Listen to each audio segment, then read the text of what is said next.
Hello friends, मेरा नाम है नीरू।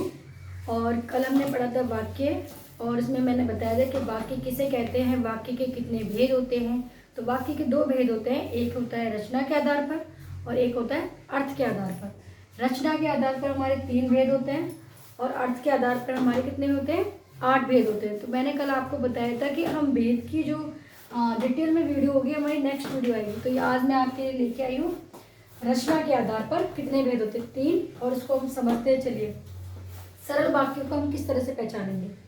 तो सरल वाक्य इसमें दिया है कि जिस वाक्य में एक क्रिया होती है और एक कर्ता होता है। क्रिया यानी कि कुछ भी आप जो काम कर रहे हो वो क्रिया कहलाती है, और कर्ता जो क्रिया को करने वाला होता है। इसके अंदर एक कर्ता होगा और एक क्रिया होगी, ठीक है। तो चलिए इसके उदाहरण देखते हैं। इसमें लिखा है कि संध्या पत्र लिखती है। तो संध्या कौन है, एक कर्ता है, एक ही कर्ता है, ठीक है। और क्रिया क्या है उसकी, लिखना, ठीक है। तो संध्या एक पत्र लिखती है, ये हो गया हमारा सिंपल सा सरल वाक्य, ठीक है। दूसरा उदाहरण में लिया है, मोहन किताब पढ़ता है। मोहन एक कर्ता है, वो भी एक ही है, ठीक है। किताब पढ़ता है, ये उसकी क्या है, पढ़ना उसकी क्रिया है। तो सिंपल सा वाक्य बन गया हमारा सरल वाक्य। इसको सिंपल सेंटेंस को हम कहते हैं ना, जैसे कि सरल वाक्य जिसमें एक ही क्रिया होती है, एक ही कर्ता होता है।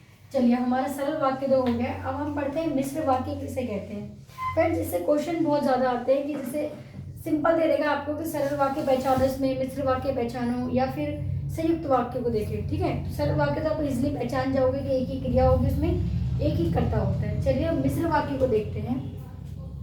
जहाँ एक ही मुख्य वाक्य हो, मतलब एक मुख्य वाक्य होगा जिसकी एक जो वाक्य आपका होगा ना वही इंपॉर्टेंट होगा, और दूसरा जो होगा उस पर डिपेंड होगा, देखो।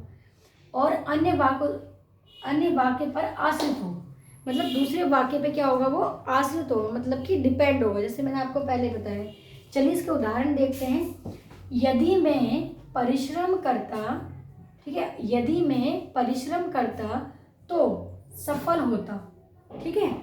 अब ये वाक्य एक पूरा है और किस पे डिपेंड है, ये कह रहा है अगर मैं परिश्रम करता, यदि मैं परिश्रम करता। ये अगर देखो, इसका मेन ये है कि अगर आपको कहीं भी यदि दिखता है, ठीक है, ये ऐसा दिखता है कि अगर मैं कुछ कर सकता, ठीक है, वो क्या होता है, दूसरे वाले वाक्य पे डिपेंड होता है। तो ये क्या कहलाएगा, हमारा मिश्र वाक्य कहलाएगा। इसका एक और उदाहरण है। उसने कहा कि मैं घर नहीं जाऊंगा। उसने कहा कि मैं घर नहीं जाऊंगा, मतलब क्या, एक वाक्य अपने आप में पूरा है पर वो क्या है, दूसरे पर डिपेंड है। उसने, उसकी बात जब तक पूरी नहीं होगी जब तक कि हमें दूसरे वाक्य के बारे में पढ़ेंगे नहीं, ठीक है। तो ये तो हो गया हमारे मिश्र वाक्य, ठीक है फ्रेंड्स। आई होप कि आपको इतना ही समझ आ रहा है, ठीक है। अगर आपको नहीं भी समझ आ रहा तो आप इस वीडियो को दोबारा देखना और अच्छे से समझना, ठीक है। अब आते हैं हम संयुक्त वाक्य। संयुक्त वाक्य किसे कहते हैं, जिन वाक्यों को योजक शब्द से जोड़ा जाता है। योजक चिन्ह आपने कारक पढ़े हैं, ठीक है, वो तो विभक्ति होती है, ठीक है। योजक चिन्ह, विराम चिन्ह वगैरह होते हैं ना, उसमें सारे चिन्ह आपके दिखाई जाएंगे, उसको आप पढ़ना, ठीक है। योजक चिन्ह मतलब कि दो वाक्य को जोड़ना। योजक चिन्ह मतलब बीच में दो वाक्यों को क्या करता है, वो जोड़ता है। जैसे कि इसका कुछ उदाहरण दिया है मैंने, समझने के लिए होता है कि बीच में अगर और लग रहा है या किंतु आ रहा है या बल्कि परंतु, मतलब वो क्या करता है, दोनों वाक्यों को जोड़ता है, तो वो हमारा संयुक्त वाक्य कहलाता है, ठीक है। इसके कुछ उदाहरण हैं, जैसे कि राम अच्छी लड़की है, नहीं सॉरी, रमा अच्छी लड़की है किंतु जिद्दी है। कैसे वो, रमा जो है अच्छी लड़की है किंतु क्या है, वो किंतु पर लग गया ना, किंतु, बट किंतु जिद्दी लड़की है। अच्छी लड़की तो है किंतु वह जिद्दी लड़की है, तो मतलब क्या है, बीच में वाक्य को ये क्या कर रहा है, जोड़ रहा है, ठीक है। तो ये तो हो गए हमारे संयुक्त वाक्य। फ्रेंड्स, ये हमारे खत्म होता है रचना के आधार पर। 3 वाक्य थे हमारे जो अब पूरे हो चुके हैं। अब नेक्स्ट हमारी वीडियो आएगी अर्थ के आधार पर। 8 वाक्य होते हैं जिसमें से जो इम्पोर्टेंट है मैं आपको वही उनके एग्जाम्पल बता दूंगी, ठीक है फ्रेंड्स।